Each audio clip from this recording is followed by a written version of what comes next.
हमारी विरासत पर गर्व होना चाहिए। हमारी विरासत के प्रति, क्योंकि यही विरासत है जिसने कभी भारत को स्वर्णिम काल दिया था, और यही विरासत है जो समयानुकूल परिवर्तन करने की आदत रखती है। यही विरासत है जो काल बाह्य छोड़ती रही है, नित्य नूतन स्वीकारती रही है। और इसलिए इस विरासत के प्रति हमें गर्व होना चाहिए। प्रधानमंत्री नरेंद्र मोदी के इस प्रण को बीजेपी ने आगे बढ़ाने का ठाना है। दिल्ली में राष्ट्रीय कार्यकारिणी की बैठक में इसको लेकर रणनीति भी तैयार हुई है।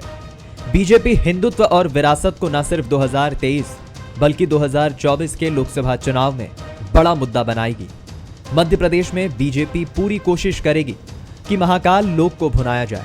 साथ ही बीजेपी धार्मिक स्थलों पर हुए विकास कार्यों को जनता के बीच ले जाने का प्लान तैयार कर रही है। इसके अलावा बीजेपी का फोकस आदिवासी लोक नायकों पर भी होगा।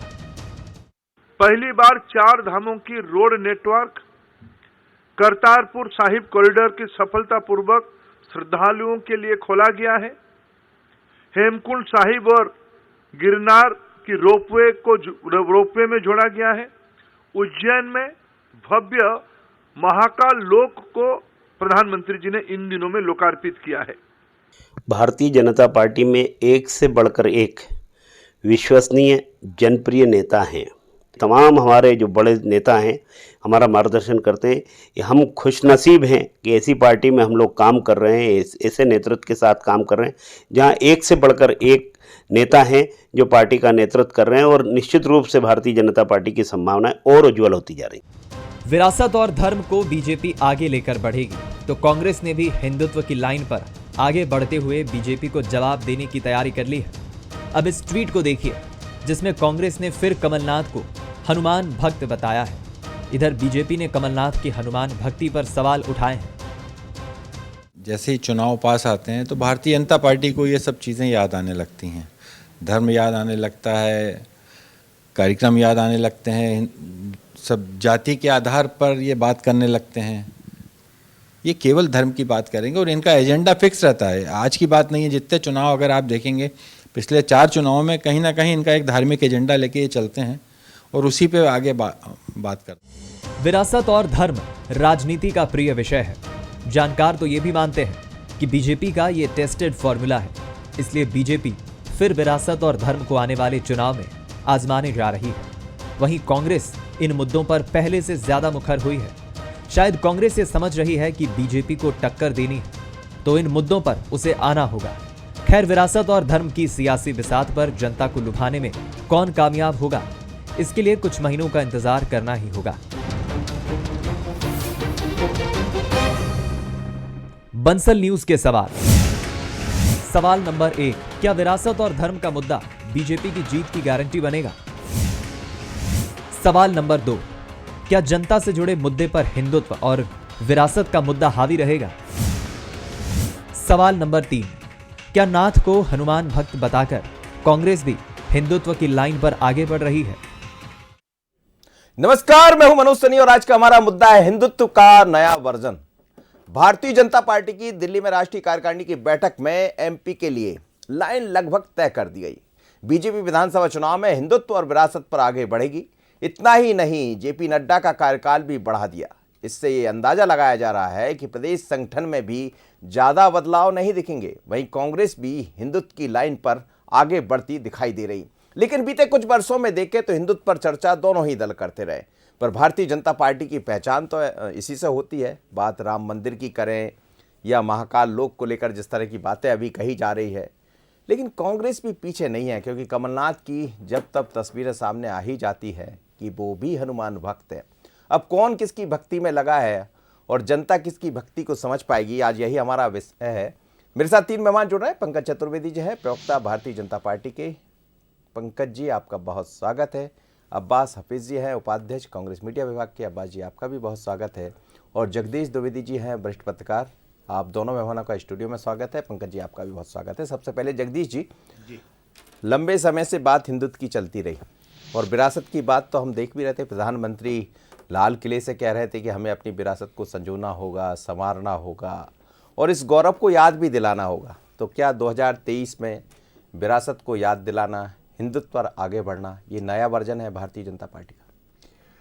देखिए, एक बात आपके जो भी वीडियो चला उसमें भी साफ थी और वैसे भी साफ है कि बीजेपी का सिर्फ और सिर्फ हिंदुत्व का जो मुद्दा है वो बहुत पुराना है। चूंकि ये जनसंघ से लेके बीजेपी तक ये गठन ही इसके मूल में ही हिंदुत्व है। और तीसरी चीज उसमें मैं आपको बताऊं वो ये कि ये पार्टी संघ गर्भ है, राष्ट्रीय स्वयंसेवक संघ की गर्भनाल से ये निकली है। राष्ट्रीय स्वयंसेवक संघ का क्या एजेंडा होता है ये किसी से छिपा नहीं है। तो आप अगर हम और आप दोनों लोगों ने पॉलिटिकल लंबे समय से देखा है तो जब हम संघ की किसी बड़ी बैठकों में जाते हैं तो उसे भाजपा नहीं कहा जाता, उसे कहा जाता है बीजेपी के नेताओं को वहां नेता नहीं माना जाता, ये माना जाता है और ये कहा भी जाता है वहां बैठकों में कि संघ की राजनीतिक शाखा के कार्यकर्ता। तो संघ की जो राजनीतिक शाखा है वो निश्चित रूप से हिंदुत्व का एजेंडा लेके ही चलेगी और हिंदुत्व का एजेंडा जब से ये लेके चली, हालांकि इसमें कहीं ना कहीं कांग्रेस की अपनी कुछ खामियां हैं जिनका परिणाम भाई हिंदुत्व का एजेंडा तो उन्होंने आज़ादी के पहले से उठा रखा था, आज़ादी के बाद जनसंघ बनी, लेकिन 1989 से जब रामशिलाएं चली और अयोध्या का मुद्दा उठा तब से कहीं ना कहीं कांग्रेस की एक कमजोरी जो रही जिसके कारण वो कमजोर हुई, वो कमजोरी का फायदा बीजेपी ने पूरी तरह से उठाया कि कहीं ना कहीं बहुसंख्यक वर्ग को ये लगा कि शायद उसकी बात वैसी नहीं सुनी जा रही है या कांग्रेस ने उसे अपना वोट बैंक समझ लिया है और उसे वो उपेक्षित कर रही है। ऐसे में वो बीजेपी की तरफ बढ़ी और बीजेपी ने इसे मजबूती से न सिर्फ पकड़ा बल्कि उसे ये मतलब आप देखिए चुनाव में उसे कोई गुरेज नहीं है ये कहने में कि हाँ हम बहुसंख्यक दल के प्रतिनिधि हैं और उसने ये कमजोर राजनीति की इस कमजोर नब्ज को ऐसे पकड़ा है कि शायद लगातार कांग्रेस कम होती चली जा रही है। जहां तक विरासत की आप बात करें तो जब विरासत की बात आएगी तो हिंदुत्व की बात भी आएगी। बिल्कुल। विरासत किसकी है? ये सनातनियों का देश है, सिंधु सभ्यता का देश है, तो निश्चित रूप से जो विरासत है वो महत्वपूर्ण सनातनियों की ही होना है। उसी विरासत को वो आगे ले जाएंगे। उद्देश्य उनके अलग हो सकते हैं, उद्देश्य उनका वोट बैंक हो सकता है। हिंदुत्व इस देश का प्राण है। राम की जब बीजेपी बात करती है तो निश्चित रूप से राम भारत के लोगों के जीवन का आधार है। जरूरी नहीं है राम किसी धर्म के नहीं है। राम राज्य की जो कल्पना है इसको भाजपा कोई भी परिभाषा दे सकती है, लेकिन गांधी जी के राम राज्य की कल्पना किसी धर्म की नहीं थी।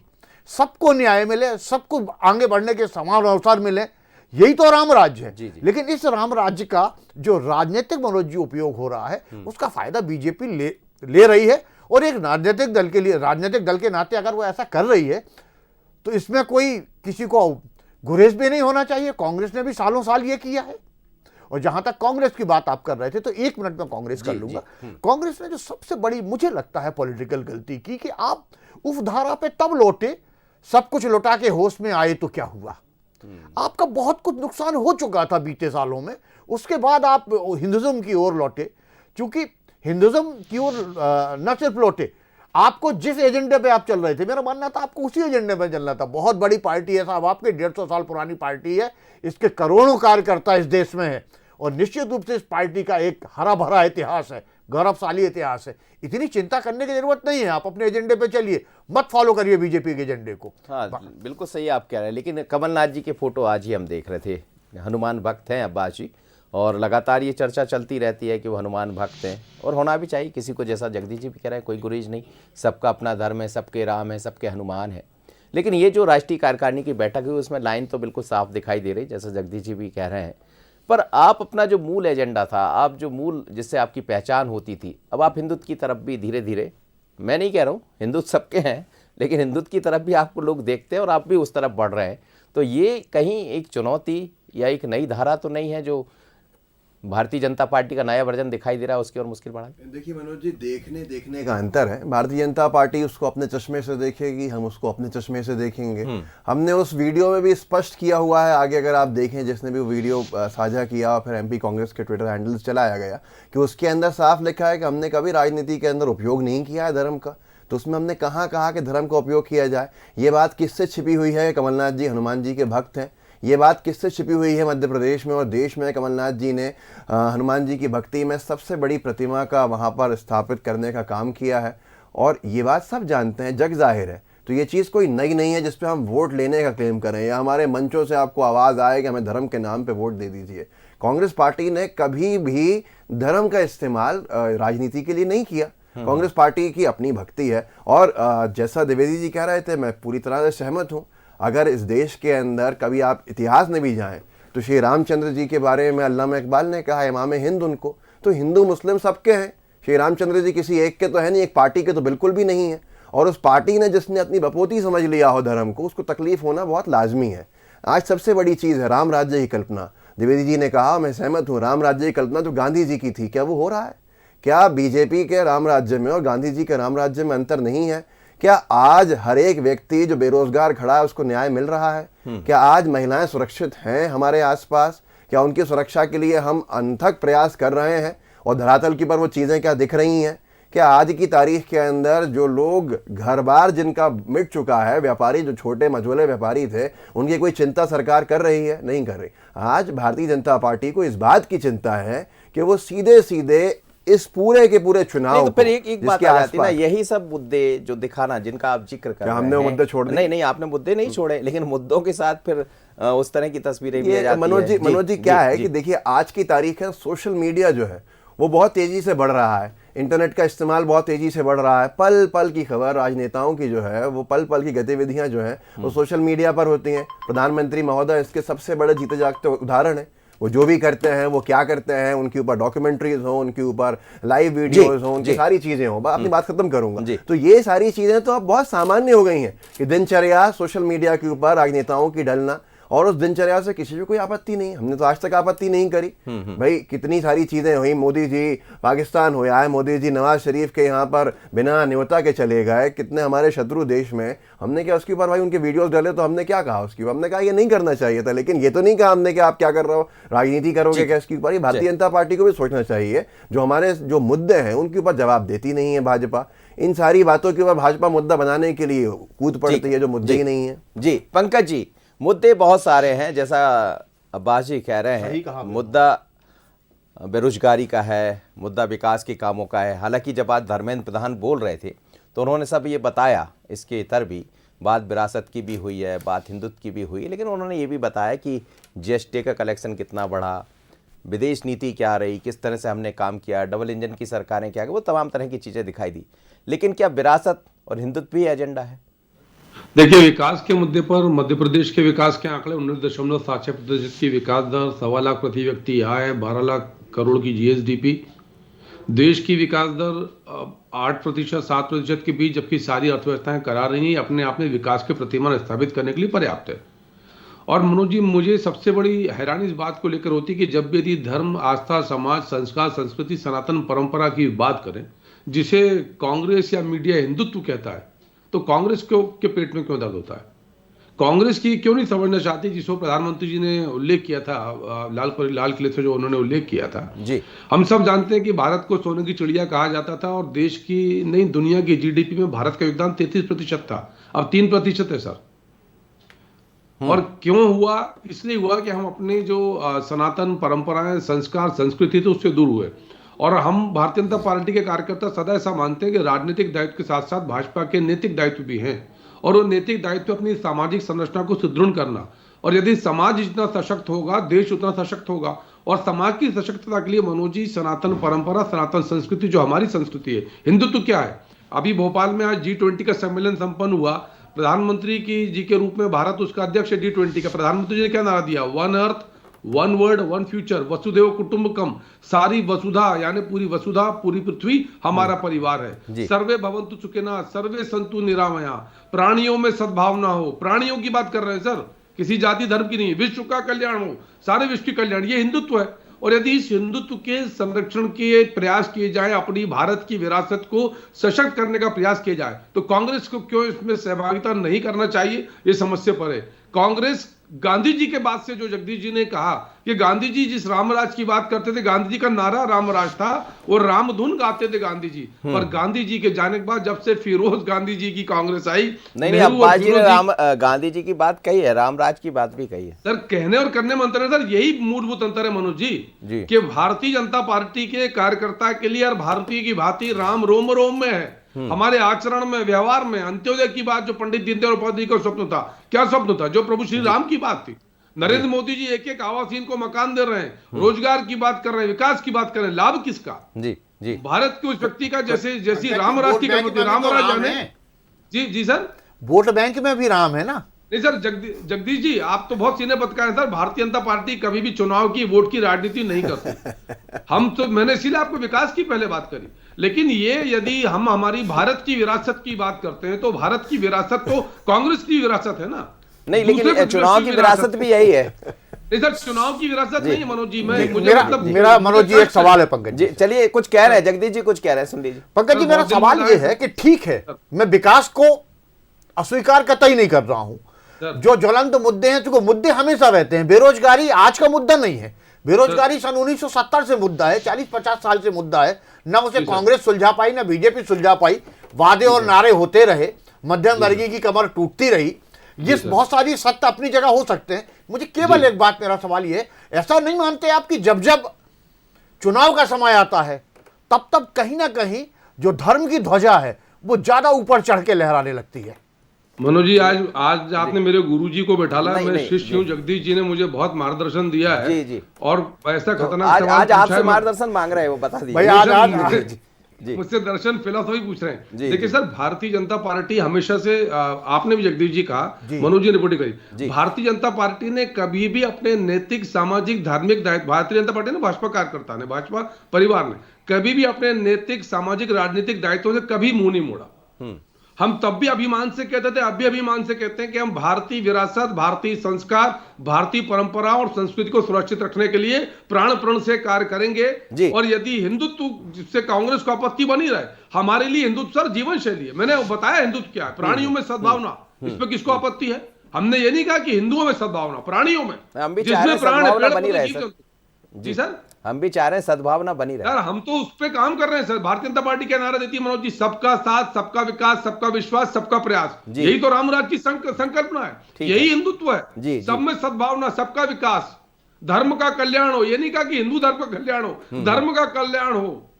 हम तो गौ माता की जय करते हैं, पेड़ पौधों को देवता मानते हैं, पहाड़ को देवता मानते हैं।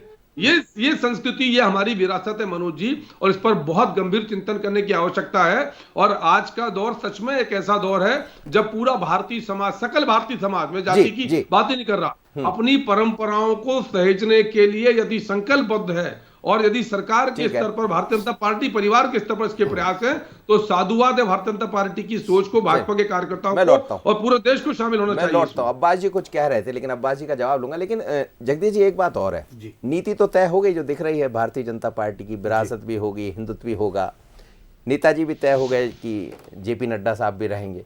अब जाहिर है कि जेपी नड्डा के बाद फिर मध्य प्रदेश के नेताओं की चर्चा भी हो जाएगी, क्योंकि दोनों तरह की बातें हुई राष्ट्रीय कार्यकारिणी में। राष्ट्रीय कार्यकारिणी में ये भी हो गया कि हम किस लाइन पर आगे बढ़ेंगे। 51% वोट शेयर जुटाना है, हिंदुत्व की तरफ आगे बढ़ना है, विरासत की तरफ आगे बढ़ना। क्या मध्य प्रदेश ऐसे ही आगे बढ़ने वाला? बिल्कुल।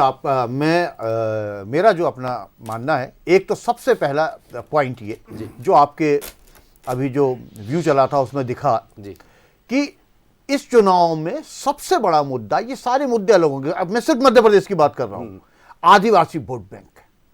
आदिवासी वोट बैंक बहुत बड़ी अहमियत रखने वाला है मध्य प्रदेश का। मनोज जी, पिछले 4 चुनाव का इतिहास आप उठा के देख लें, 2003 से लेके 2018 तक उसी पार्टी को सत्ता मिली है जिस पार्टी ने आदिवासी सीटों को अपने कब्जे में लिया है। और अब्बास जी मेरी बात से असहमत नहीं होंगे, पंकज जी भी कांग्रेस से निकल के बीजेपी में आए हैं। कांग्रेस की अगर सरकारें बनती रहीं, चाहे वो 80 की बनी हो, 85 की बनी हो, अगर मैं गलत नहीं हूं, तो सिर्फ और सिर्फ वहीं से बनी है जो आदिवासी बचाव। हमारा छत्तीसगढ़ भी था, चूंकि 98 की भी बात करो आप, 98 में अगर आपकी दिग्विजय सिंह की 1993 और 98 की सरकार बनी, तो उसमें उठा के आप देख लो कि सिर्फ और सिर्फ कांग्रेस। और इसीलिए आपको याद हो कि 93 और 98 इनमें आदिवासी मुख्यमंत्री बनाए गए हमेशा। जमुना देवी बनाई गई, प्यारे लाल कंवर बनाए गए। क्यों बनाए गए? क्योंकि बीजेपी के पास एक ही जो ड्रॉबैक था वो ये था कि बीजेपी SC सीटों पे कमजोर हो जाती थी। उसने जब इस पे वर्किंग की, और 2003 के बाद अगर बीजेपी, आप याद करो कि इस बार अगर 2018 में सत्ता गई थी तो 30 सीटों पे कांग्रेस आई थी, 47 में से उसकी वजह वही थी। 30 सीटों पे कांग्रेस आई थी, 1 सीट निर्दलीय के खाते में गई थी, 16 सीटें बीजेपी को मिली थी, उसकी वही वजह थी। तो बीजेपी के बारे में मैं एक बात हमेशा कहता हूं कि निश्चित रूप से कैडर बेस्ड पार्टी है, वहां वर्किंग हुआ करती है, एक एक चीज पे मंथन होता है। तो एक एक चीज पे जब उन्होंने मंथन किया और मंथन करने के बाद वो पूरा पिछले मैं देख रहा हूं 2 साल से लगभग, आपने देखा हो जो बीजेपी की कार्य समिति होती है उसकी पूरी थीम आदिवासी कर दी थी 7-8 महीने पहले, पूरा फोकस आदिवासी पे है। उन्हें मालूम है कि गैर आदिवासी सीटें तो वो ले जाएंगे, तो और कांग्रेस का भी फोकस वही है। लेकिन सवाल बस केवल इतना है कि कांग्रेस को इसके लिए अभी और ज्यादा मेहनत करनी होगी। और दूसरा जो मैं देख रहा हूं मनोज जी, मैं समापन कर रहा हूं क्योंकि अब्बास जी को भी समय देना है कि मध्य प्रदेश में कोई परिवर्तन नहीं होने वाला है। बीजेपी जैसी चल रही है, नेतृत्व की नजर में वैसी ही चल रही है। बीडी शर्मा और शिवराज सिंह की जोड़ी ही मुझे अगला विधानसभा चुनाव कराते दिख रही है, क्योंकि शिवराज सिंह से बड़ा चेहरा फिलहाल मध्य प्रदेश में बीजेपी के पास नेता सब बता दीजिए। जी अब्बास जी, आप कुछ कह रहे थे अपनी बात। मैं यही कहूंगा कि भारतीय जनता पार्टी बार बार धर्म को इस्तेमाल करती है, और वो धर्म के जो लोग हैं उनका कोई काम नहीं करती है। वो बेरोजगार के बेरोजगार रहेंगे, वो जिस तरह से परेशान है परेशान रहेंगे। आंकड़े गिरा देंगे पंकज जी, बहुत सारे आंकड़े। लेकिन जनता के आप हाल देखिए ना, आप पूछिए ना, आप क्या जो ड्राइवर हैं उनसे पूछिए उनके हाल क्या है। 10,000 रुपए तनख्वाह होती थी 7 साल पहले, 8 साल पहले, आज 11,000 रुपए सिर्फ। लेकिन बिजली के बिल अगर 300 आते तो आज 1,000 रुपए आ रहे हैं। जो घर का खर्चा था वो आज 3 गुना हो चुका है। कैसे घर चलाएगा? आत्महत्या करने मजबूर है आज जनता। तो ये राम राज्य नहीं है। और दूसरी बात, ये इतनी बड़ी बड़ी बातें जो की जाती है, मैं अपनी बात पूरी कर रहा हूँ, जो अपनी बड़ी बड़ी बातें की जाती हैं सदन के अंदर, हिंदुत्व अलग है भारतीय जनता पार्टी का, सदन के बाहर मंच पे, सदन के अंदर क्या कहते हैं, राम सेतु के अस्तित्व के ऊपर बात करिए। देखिए अखबार में छपा, राम सेतु के पुख्ता सबूत नहीं, सरकार के बयान पर बवाल हो गया। राज्य मंत्री हैं केंद्रीय राज्य मंत्री जितेंद्र सिंह जी ये बयान देते हैं। अगर किसी और ने बयान दे दिया होता तो हंगामा कर दिया होता।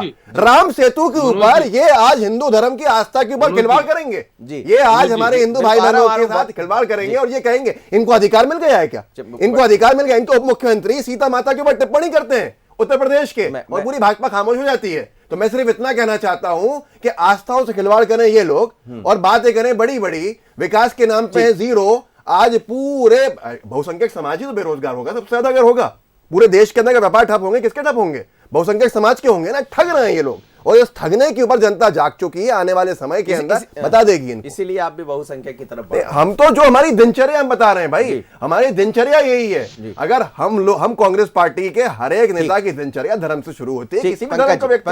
पंकज जी अंतिम जवाब आपका। मेरे 2 आग्रह हैं। पहला तो जितेंद्र सिंह जी के, केंद्रीय मंत्री जी के उस बयान को गलत प्रस्तुत किया था, उसका खंडन आ चुका है।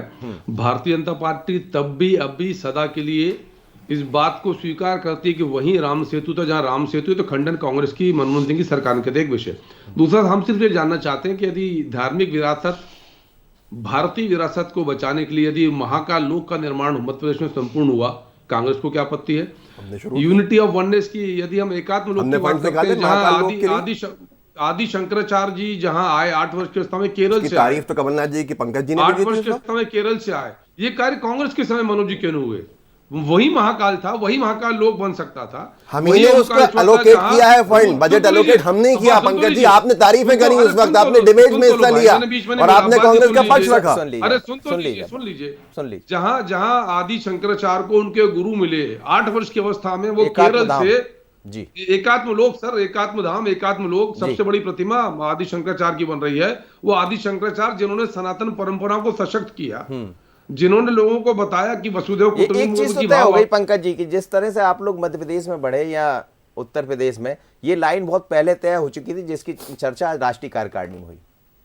नहीं, लाइन मनोज जी जो जगदीश जी ने कहा सर कि भारतीय परंपराओं और भारतीय विरासत और संस्कार संस्कृति को सहेजना हर भारतीय का नैतिक दायित्व है।